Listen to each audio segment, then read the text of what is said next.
8:22 estamos en comunicación ahora con el presidente de la Nación, el doctor Alberto Fernández. Presidente, buen día, ¿cómo le va?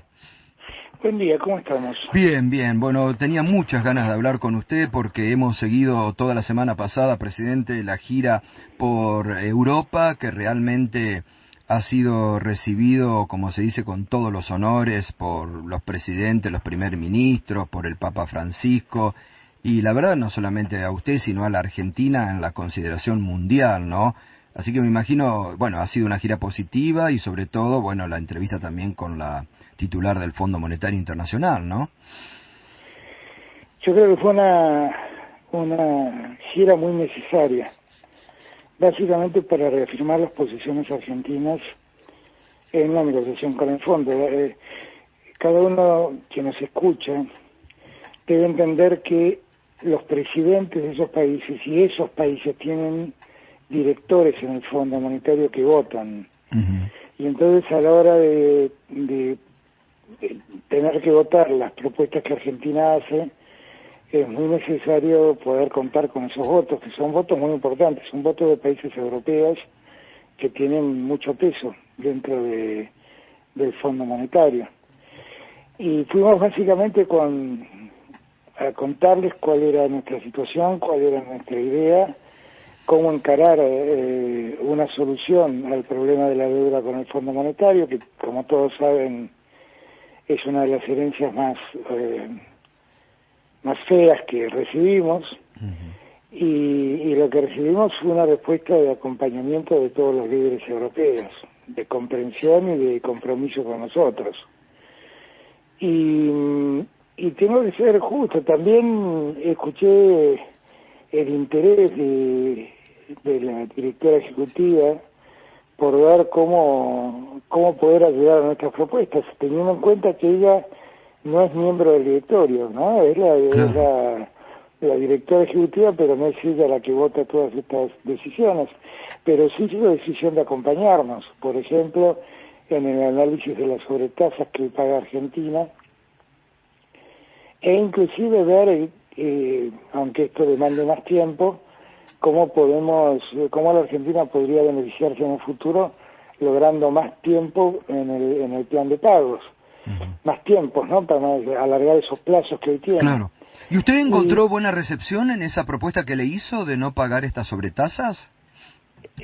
Sí, porque es algo que ya Martín Guzmán venía planteando, sí. Y es muy comprensible porque, para que la gente entienda de lo que estoy hablando, todos los países miembros del Fondo Monetario tienen un cupo de crédito, de acuerdo a su volumen como país y de las cuotas que tienen en el fondo, tiene derecho a acceder a X cantidad de dinero. Esa X cantidad de dinero puede excederse, pero a medida que se excede empieza a pagar una tasa mayor. Argentina se excedió en más de 170%, creo, una cosa así, en la época de Macri. Por eso ese crédito que el fondo dio a la Argentina, que fue el crédito más grande de la historia del fondo, nos obliga a nosotros a que en vez de pagar el 1% de tasa, paguemos el 3% de tasa. Uh-huh. 3 veces más. Claro. Y 3 puntos de tasa en 45.000 millones de dólares es un dineral. Totalmente. Entonces, lo que nuestro planteo es, Argentina actuó con la inconsciencia, llamemos inconsciencia, de los que gobernaban. Obvio. Seamos generosos en la política liquidativa. Pero también hubo una gran inconsciencia del fondo de prestarle a alguien que evidentemente no iba a poder pagar. Uh-huh. Y yo le recordaba a Cristalina Georgieva que en esos años yo fui consultado 2 veces por el Fondo Monetario sobre ese crédito, porque yo era candidato. Y en las 2 veces pedí que no presten más dinero a la Argentina, porque no íbamos a poder pagar. Uh-huh. Y hasta lo hice por escrito, y hice comunicados públicos por escrito. Uh-huh. Y sin embargo lo hicieron, con lo cual me parece que ahí el fondo debe revisar inclusive su propio accionar y debe ayudarnos en este sentido. El mayor argumento que siempre usaba el fondo para decirnos que no era que Portugal había vivido lo mismo y había pagado las sobretasas. Pero António Costa, el primer ministro de Portugal, un extraordinario funcionario, un extraordinario primer ministro y a esta altura le diría un querido amigo personal, porque hemos trabajado una buena relación personal en estos años, públicamente dijo: Portugal vivió esto y nadie merece vivir lo mismo. Claro. Así que estamos de acuerdo con esto. Totalmente. Así que fue una gira que yo diría que cumplió con sus objetivos. Y me comentaban algunos integrantes de la comitiva, presidente, que fue para alquilar balcones el diálogo, el almuerzo que usted tuvo durante 2 horas con Macron, que fue un intercambio muy interesante de un lado y del otro. Bueno, yo creo que sí. Con Macron es otro caso donde hemos logrado un diálogo muy fluido, muy franco, y tenemos además preocupaciones muy parecidas, que tienen que ver con igualdad de género, con lo que pasa en América Latina, con nuestra mirada sobre la vacuna. Y tuvimos una muy linda charla, Yo no conocía cómo era el procedimiento francés. En verdad, el almuerzo era Macron y yo, acompañado por 2 personas, que a lo sumo, no podían entrar más de 2 personas. En mi caso entraron el canciller y Martín Guzmán. Pero el resto del equipo, en un salón contiguo, junto con otros asesores o funcionarios del gobierno francés, estaban escuchando toda la conversación. Por eso es que para ellos fue muy impactante, porque fue una charla abierta. Claro, si usted me pregunta, fue una charla muy mano a mano de dos que piensan parecido y por momentos no encuentran solución al mismo problema. Claro. Pero para el que lo escuchaba de afuera fue muy llamativo. Pero esto además, a mí me interesa mucho destacar esto, o lo de Pedro Sánchez, que le comunicó a usted que viene ahora en junio con 40 empresarios, frente a esta cuestión tan mentirosa, ya absurda, de la oposición, ¿no?, que dice estamos cerrados al mundo, Argenzuela, y desconoce después esto, porque después se olvidan, ¿no? Ahora, de esta gira no destacan nada, no dicen nada. Es absurdo, es loco lo que pasa en el periodismo argentino y en la oposición hasta en este punto, ¿eh? Pero es que es muy loco cómo se informa. Es muy loco cómo se informa desde ciertos sectores de la prensa en la Argentina. A mí me llamó la atención, obviamente, que cuando hablamos que con todos los líderes europeos que tienen pendiente un acuerdo con el Mercosur, la Unión Europea con el Mercosur, les interesa saber cómo está el continente. Yo allí estaba allí hace 1 año y medio, y cuando ellos me hablaban de lo que pasaba en Bolivia, de lo que pasaba en Venezuela, de lo que pasaba en Cuba, y yo les iba dando francamente mis miradas. Lo que ocurrió en Bolivia finalmente me terminó dando la razón a mí. Obvio. Y ellos ahora observan que Venezuela está siguiendo un derrotero parecido al que yo les planteé en aquel entonces, y advierten con preocupación que el bloqueo a Cuba es un bloqueo ya insostenible, inhumano, que no puede seguir, aunque ellos no participan, lo ven con preocupación. En todas las conversaciones estuvo presente el tema de Latinoamérica. Y en todos lados han prestado particularmente atención. Fíjense, a mí me llamó la atención, voy a contar algo que sentí realmente. Cuando Macron, cuando llegamos, el protocolo francés dice, bueno, hablamos con la prensa, habla uno, habla el otro, me recibe el presidente, después hablo yo. Cuando Macron habla, me felicita por el aborto, me revuelve a convocar a una reunión que se hace en París por el tema de igualdad de género, y dice, y quiero felicitar y agradecer al presidente Fernández por todos sus esfuerzos por la paz en Venezuela y porque la democracia y la institucionalidad funcionan a pleno en Venezuela. Cuando yo dije eso, dije, bueno, mañana me van a agarrar las tapas de la vida y van a empezar a decir cualquier cosa, ¿no? Ya cuando me acusaban de chavista, me van a decir cualquier cosa. No salió en ningún lado. Nada, claro. No salió un renglón. Y yo créanme que celebré ese, porque yo sentí que Macron empezó a darse cuenta que lo que yo le decía era cierto, que sobre cuál era el camino, que el camino para resolver el tema de Venezuela no era bloquear a Venezuela. Claro. No era ese, era lograr que los venezolanos dialoguen, encuentren un diálogo y ellos resuelvan el problema. Claro. Exacto. Y yo lo sentí con mucha alegría y era rara la sensación. Que usted esto lo viene sosteniendo desde que era candidato, cuando fue ya la otra vez y habló de estos temas. Lo digo con mucha franqueza. Yo muchos sectores de izquierda me criticaron porque apoyé el informe Bachelet cuando Bachelet marcó acciones del gobierno venezolano que atentaban contra los derechos humanos.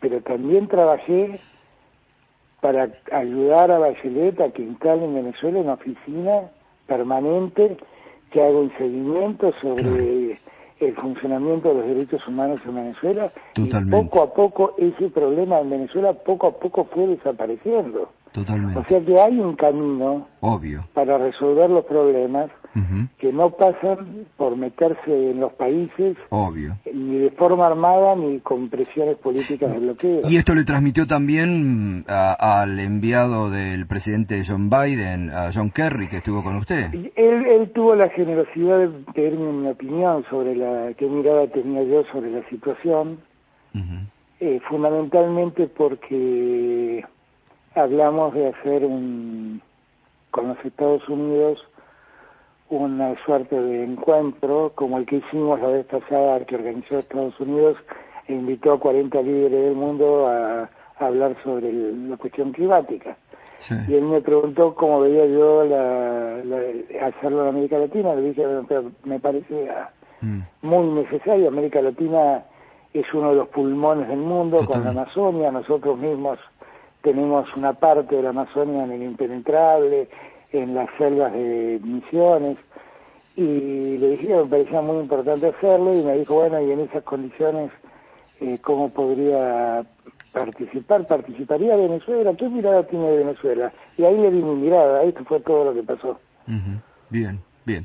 Presidente, usted ha dicho en las últimas horas, nos consta, porque aparte es una preocupación de usted permanente, el tema de los precios, la inflación, sectores especuladores de la Argentina que buscan ganar y no importa cómo le den a la mesa de los argentinos, y anoche ha tomado usted una decisión de suspender la exportación de carnes. ¿En qué contexto? Y esto sí va a estar, porque recién hablamos, por ejemplo, con Pedro Peretti, un hombre que usted conoce, que dijo es perfecto lo que ha hecho el gobierno, pero tiene que ser acompañado ahora de otras medidas, ¿no? Exactamente. Ayer un poco yo les explicaba a los exportadores de carne que el tema de la carne se desmadró, claramente. Cuando uno mira lo que pasó entre en el 2015, qué escenario quedó en el 2015 y qué escenario recibimos en el 2019, uno se da cuenta que lo único que ocurrió es que se le dio total apertura al sector, no aumentaron la cantidad de toneladas faenadas, no aumentaron también la cantidad de cabezas, cada vez es menor el peso del novillo que se faena. Lo único que aumentó fue el precio de la carne, que pasó de 250 a alrededor de 800 pesos del kilo de asado, para tomar un ejemplo. Esto quiere decir que la apertura y la libertad no es verdad que favorezca a los mercados, favorece siempre al más poderoso, en este caso el que produce. Es cierto que en el medio hubo un boom que fue el ingreso de China como demandante de carne, y es cierto que hoy el 80% de lo que se exporta, 75% de lo que se exporta, va a China.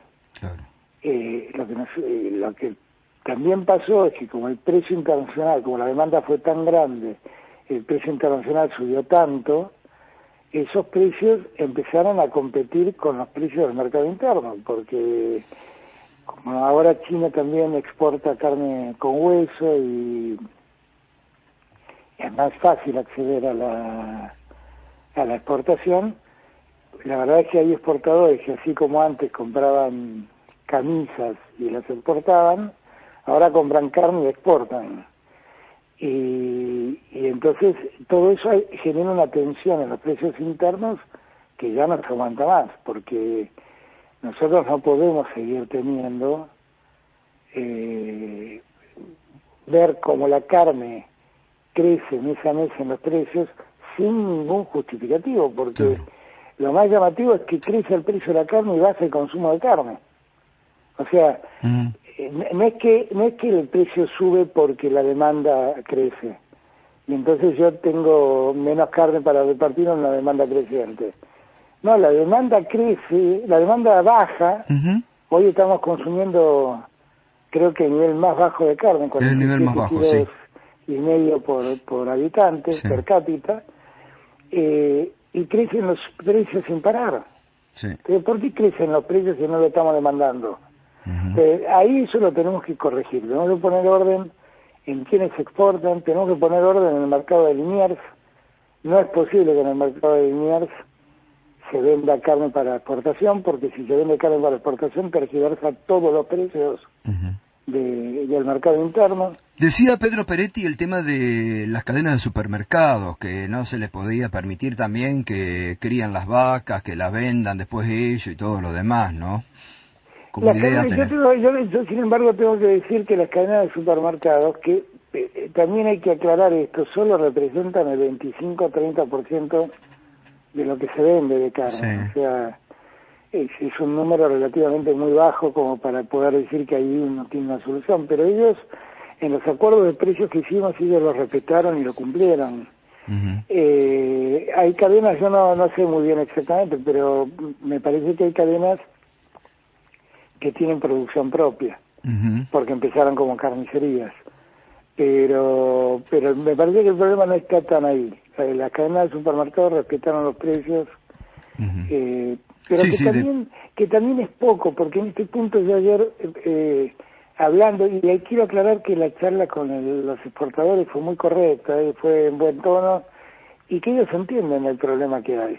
No les gusta la solución nuestra, está claro, pero entienden. Y yo por eso les dije, miren, ayuden a poner en orden el mercado interno y abrimos las exportaciones, y nosotros no tenemos interés de que nos exporten. Obvio. Lo que tenemos es interés de que eso no se vuelva un problema para los argentinos. Ahora, fíjese, usted dice, usted aparte dialogó con ellos, ¿no? Yo decía recién en mi editorial, si hay algo de que no lo pueden acusar a usted es que no dialoga. Ha dialogado con todo y en algunos casos ha recibido cachetada, ¿no? Pero digo, usted dialogó, habló con ellos, culfas en varios momentos, con los frigoríficos, pero el campo, como dice el Diario de la Nación, ya piensa en medidas de fuerza. Claro, porque es la única reacción, pero ayer, por ejemplo, sin ir más lejos, en la charla, que duró más de una hora, con los representantes de las exportadoras, la verdad es que ellos dijeron 2 o 3 cosas muy interesantes que yo le prometí ponerlas en marcha hoy mismo. A ver, ¿qué? No, ideas tales como que solo puedan, como era antiguamente, solo puedan exportar los frigoríficos que se han dedicado a la exportación, porque tienen condiciones sanitarias, condiciones de embalaje y demás que los hacen distintos a los otros. Terminar con los exportadores que exportan carne como exportan camisas, como digo yo. Para poder ser exportador de carne hay que cumplir ciertos requisitos. Circunscribir a ellos y volver a los consumeros, que son los que siempre produjeron para el mercado interno, al mercado interno. Y dejarlos Ha sido una gran tentación la aparición de China comprando carne, porque claro, pagan precios muy altos y para todos se vuelve una oportunidad única. Presidente, buenos días. David Cufrero saluda. ¿Qué ¿Qué tal, David? Muy bien. Usted decía, bueno, tenemos que poner orden en el mercado de Liniers. ¿Por dónde pasaría el desorden actualmente? Que hoy en día muchos de esos exportadores que venden a China van y compran en el mercado de Liniers. Y entonces en China hoy se venden vacas para consumo interno y se venden vacas para exportar. Pero ¿qué precio prevalece? El de exportación, porque es el que más paga. Claro. Entonces, eso solo ya tergiversa el precio del mercado interno, porque no es lo mismo comprar una vaca para faenar y vender en una carnicería de barrio que comprar una vaca para venderla a China, porque China la paga mucho más.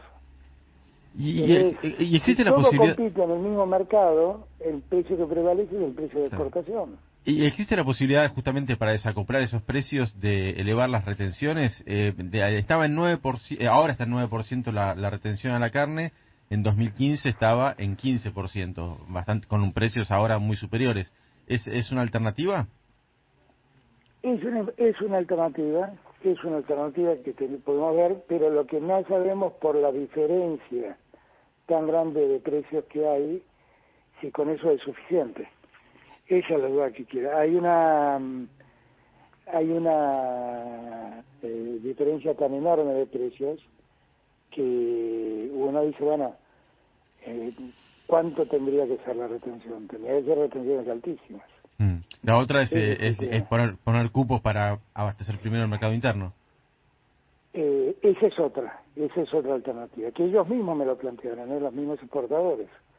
Eso también, pero siempre lo que tenemos que volver a hacer es volver a poner el precio de la carne en sintonía con la capacidad de compra de un argentino, no con la capacidad de compra de quien exporta del exterior. Exacto, sí, eso es fundamental. Hay algunos datos que ayer les mostré, que mientras hablo con ustedes miro un cuadro, pero para que veamos de qué estamos hablando, ¿no es cierto?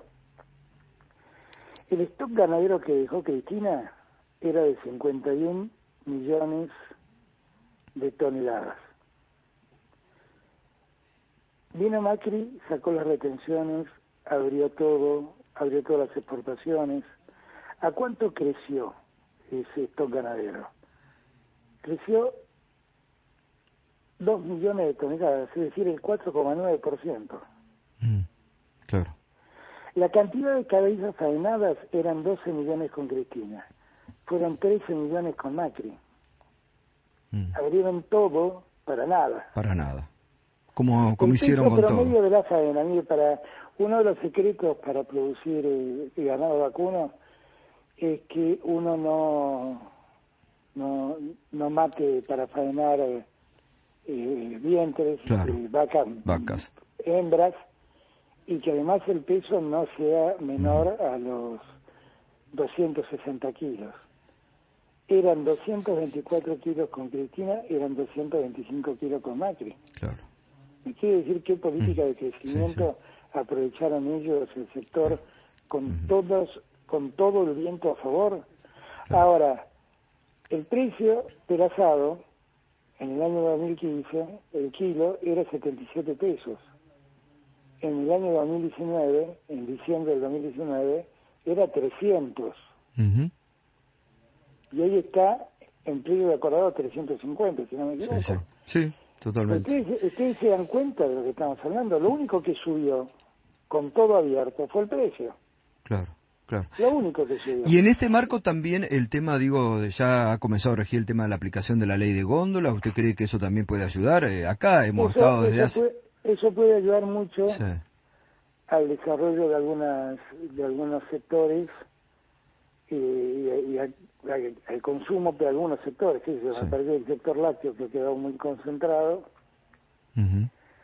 puede encontrar en la ley de góndolas la posibilidad de que otras marcas...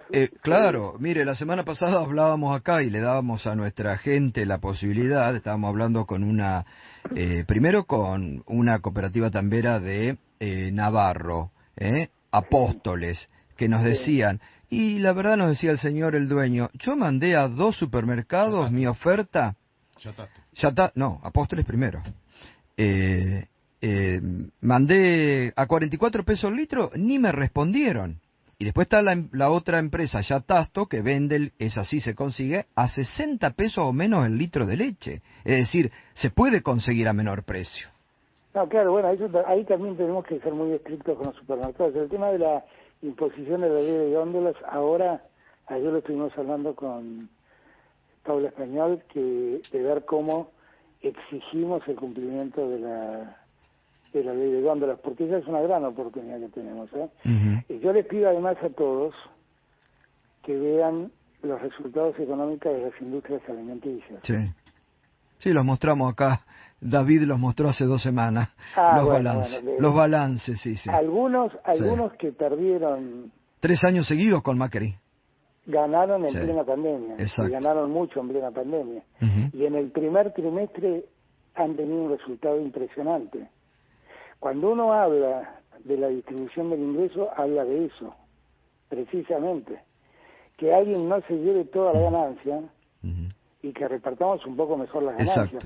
Presidente, eso también está, perdón que lo interrumpa, está ocurriendo también con el tema de la construcción, el cemento. Exactamente lo mismo, porque uno hace un enorme esfuerzo.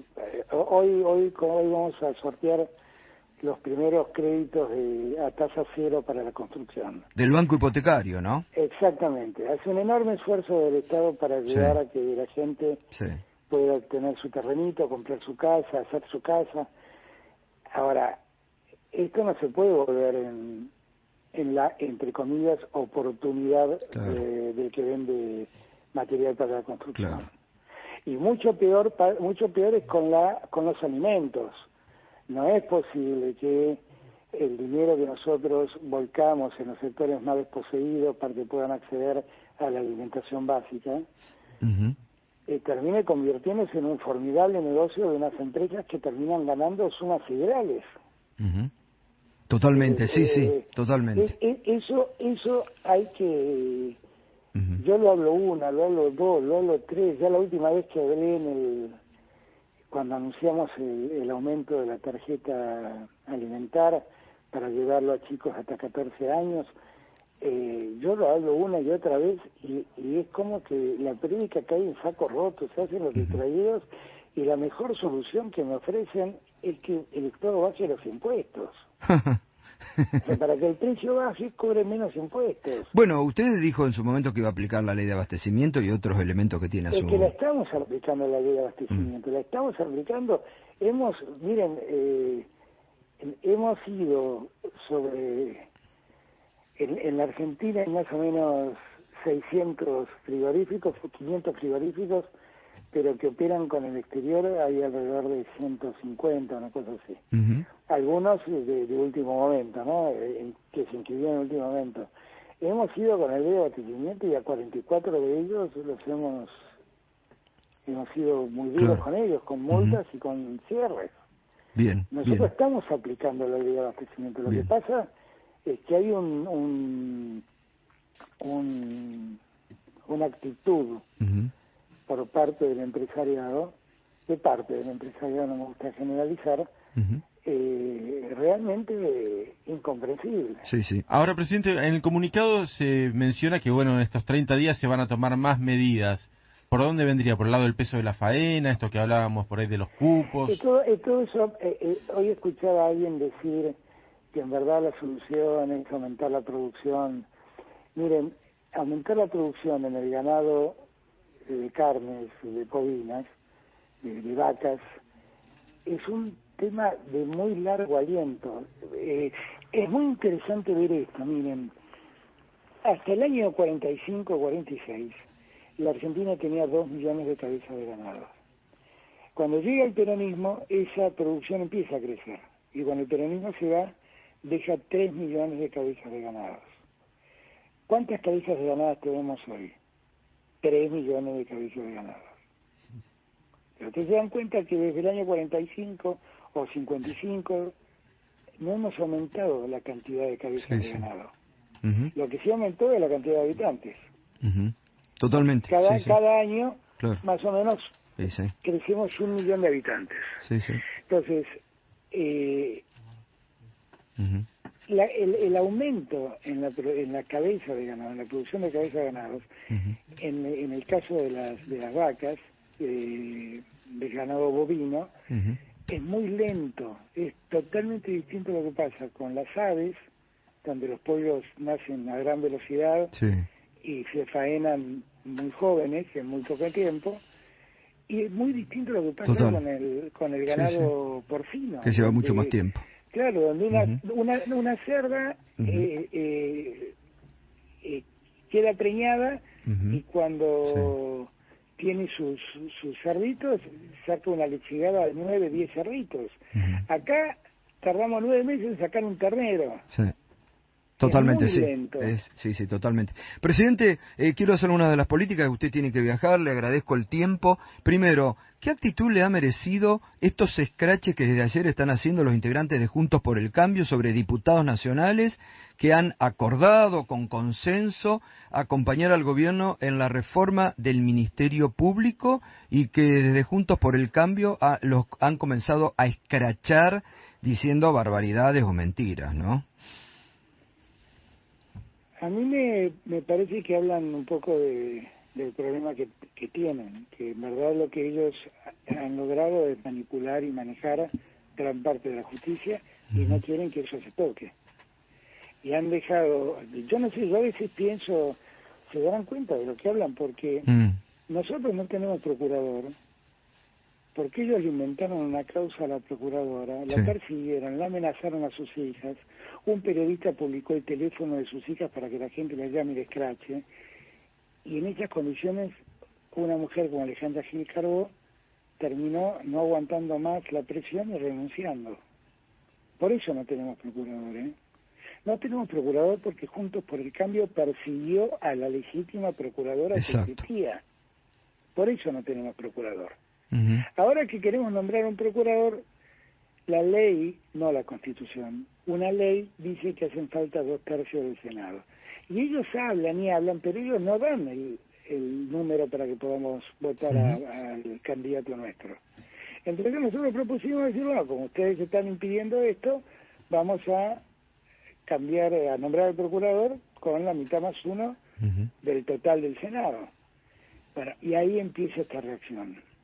Ahora, esta reacción, perdónenme lo que voy a decir, me parece que tiene que ver con todo, ¿no? Sí.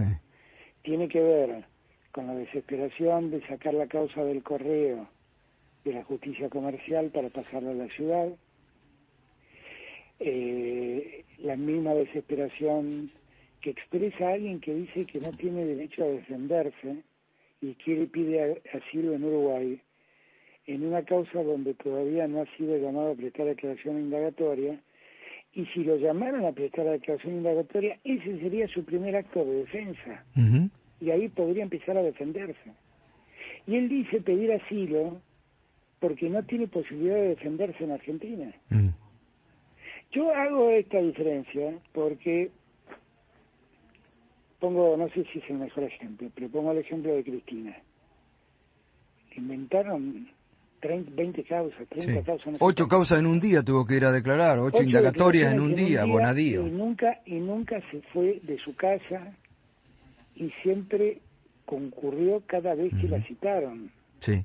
Llama la atención esta... Y es vicepresidenta de la Nación. Totalmente. Y sigue yendo a declarar. Exacto.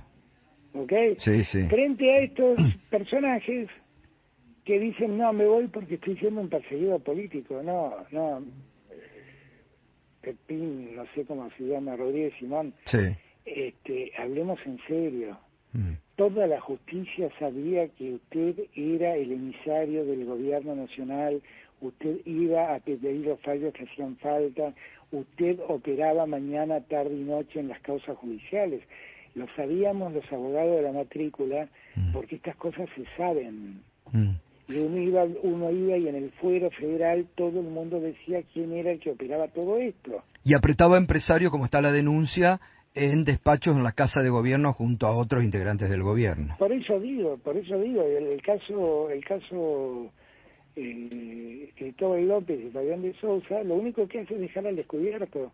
Lo que pasa, yo escuchaba que hablaba del contubernio entre Veraldi y Marijuán. Hasta donde yo recuerdo, Marijuán fue el fiscal que hizo de la Patagonia un queso gruyère buscando los tesoros enterrados en la Patagonia. Exacto. Y que le había prometido a Macri ser Marijuán, ¿no? y le había prometido a Macri, entre otros, ser procurador de él, ¿no? Por eso le digo, es el mismo Marijuán, estamos Exacto. hablando del mismo Marijuán. Sí, el mismo Marijuán. Yo siento que hay un momento en que toman a la gente de idiota. Sí. No, y además, a ver, con todo, ustedes precisamente han recibido severos cuestionamientos aún del Frente de Todos, porque ha dejado actuar a la justicia y este hombre se profuga. Bueno, debe ser porque realmente no podrá... Lo que es un hombre de bien, que es inocente, va y da explicación. Exacto. Punto. Exacto. Va y da explicación, simplemente. Totalmente. Van a seguir adelante, obviamente, con la reforma. ¿Va a hablar con el doctor Rafecas para que mantenga su postulación? Voy a llamarlo. Yo creo que Daniel se precipita y él debe hacer una interpretación. Yo creo que Daniel, que es un hombre del derecho, yo lo conozco mucho, también le debe afectar si se me permite, manoseo político que todo esto genera. Sí. Y que a él no le gusta, me parece que claramente a él no le gusta verse involucrado en eso. ¿Cómo? Quisiera que él que reflexione. Exacto, sí, aparte es un excelente juez, probo, honesto y sería un excelente procurador. ¿Cómo ha tomado esto que trascendió ayer, que Horacio Rodríguez Larreta, Schiaretti y otras jurisdicciones que en su momento no escucharon el primer DNU de usted, ahora están tomando restricciones frente al avance de la nueva pandemia? Yo lamento el tiempo que han perdido, francamente. Lo único que lamento es el tiempo que han perdido, porque definitivamente yo no tengo nada. Si algo tengo en mi vida es que soy muy respetuoso de las libertades individuales. Y lo último que hubiera querido es, de algún modo, restringir la circulación y el relacionamiento entre la gente. Pero no hay otro modo de resolver este problema que no sea ese. Yo vengo de Europa, no me lo contó nadie. Lo vieron todos los periodistas que estuvieron conmigo. Nos contaron a las 7 de la tarde en París, nos contaba Jorge García, no pudieron conseguir un chocolatín para comer. Yo me fui, no a las 7 de la tarde, me fui caminando desde el hotel a las 11 de la mañana hasta la Torre Eiffel para verla, para distraerme un rato. Nos fuimos caminando, habremos caminado 20 cuadras, 25 cuadras. No encontré un bar donde comprar un café. Claro. Entonces, yo lo que pido es que se entienda lo que está pasando. Sí. Y que además se hagan cargo. Esta mayor cantidad de casos que ocurren es el resultado de decir que la vida siga como si no pasara nada. Están pasando en la Argentina un problema muy serio, que es pandemia, que es un virus que circula entre nosotros, nos contagia y nos mata. Y por lo tanto nos tiene que doler cada vez que vemos el número de 500 personas muertas en un día. Nos tiene que doler, nos tiene que llamar a la reflexión. Y tenemos que llamar a la reflexión a nuestros conciudadanos porque no nos estamos cuidando. Y todos estamos cansados, y todos estamos amargados por la pandemia, y todos estamos angustiados por lo que nos toca vivir, pero es lo que nos toca vivir. Y lo que más queremos es vivir. Para poder vivir tenemos que cuidarnos. Total. Y dejar de hacer política con la pandemia. Total. Yo ya necesito más a una señora que me tiene loco acá en... Loco no, ya a esta altura medio me río, pero ha puesto en la puerta de Olivos ahí ¿En Maipú o en Villate? Maipú, o un cartel que dice Axel y Alberto liberen a nuestros hijos, y un montón de velitas como haciendo una vigilia. Por favor, yo estoy cuidándote tus hijos, no te das cuenta que te los estoy cuidando. Bueno, anoche dábamos los datos oficiales de la Ciudad de Buenos Aires que llamativamente no los han actualizado más, la cantidad de burbujas pinchadas acumulada, más de 3.000, 20% de presencialidad en la Ciudad de Buenos Aires. De los chicos. Es imposible, y además yo siempre digo lo mismo, que una vez yo se lo dije a Horacio, si en el colegio no se contagian, si en los bares no se contagian, si en los restaurantes no se contagian, ¿Dónde si se en los teatros contagia? y en los cines no se contagian. ¿Dónde? Se Exacto. contagian las 3.000 personas que por día vos detectás contagiadas. Exacto. ¿Y van a seguir las restricciones, presidente? Y me parece que en estos términos Sí. debemos seguir. Yo, además, hay un dato que miren, cuando yo tomé esta decisión, yo acababa de salir del COVID, ¿se acuerdan ustedes? Yo Sí, estaba claro. encerrado en el COVID. Yo, mientras estaba encerrado, miraba televisión, escuchaba comentarios, me dediqué a hablar con muchos de los infectólogos que me asesoran. Todos me decían que habíamos adquirido un ritmo de aceleración del contagio, que en 2 semanas íbamos a llegar a 40.000 contagios diarios. Ujú. Yo estaba desesperado con esa cifra, la repito porque me quedó grabada en la memoria y durante días no dormí pensando en eso. Y tuvimos uno de los días 29.000, ¿se acuerdan ustedes? Y yo dije, vamos camino a eso. Bueno, yo salí y efectivamente salí decidido a decir, no sé qué arreglaron, no sé qué dispusieron, se cortan las clases, Claro. se cierra la circulación a las 8 de la noche, no hay bares y restaurantes abiertos Ujú. después de las 8 de la noche, vendan por delivery, esto es una decisión tomada. Me criticaron, Sí. me dijeron, me llevaron a la corte, le hicieron decir a la corte lo que le hicieron decir, ¿y quién tenía razón? Sí, totalmente, está de acuerdo. Fase 1 no se vuelve a fase 1. No, creo que eso ya, ahí ya tengo un problema sociológico, la Totalmente, gente no lo resiste. exacto. No, y la aparte verdad, que hay la verdad. sectores que hay que decir, están cumpliendo muy bien los protocolos con responsabilidad empresarial y social muy importante, hay que Sí, decirlo eso es también. muy cierto, también es cierto que Sí. tenemos que pedirle a todas las jurisdicciones, Sí, a todas, claro, que bueno, vuelvan a poner los controles, exacto, porque, claro, por ejemplo, el otro día me mandaba un amigo fotos de un supermercado Sí, donde había ido, donde sí, todo se había relajado. exactamente. Esas cosas Lo tenemos que vivo, volver al punto de exacto, inicio. totalmente, que autocontrol y mucho control. La Daga quiere preguntarle. La última, presidente, los saludo y le mando Que un fuerte Fauci abrazo. que Fauci Usted también nota, ¿no? Cierto corazoncito de la Daga. Sí, yo me doy cuenta, No. Fauci terrible. No, fue Sí. Fau, sí, no. Fue tremendo y Tello estaba ahí, no lo vio, bueno, estaba distraído, no es que no lo quiso ver. Mire cómo pero lo fue Fau. justifica. Fue Sí, Fau. no, claro, es un instante de distracción, dice la Daga. No, a raíz de lo que está pasando con River, y bueno, buscando información sobre lo que iba a suceder en el día de hoy o que fue sucediendo durante el día, tema Copa América, o sea, me encontré con una situación, o sea, se está por resolver el tema de la Copa América en donde hay muchas posibilidades de que no sea parte de la organización Colombia.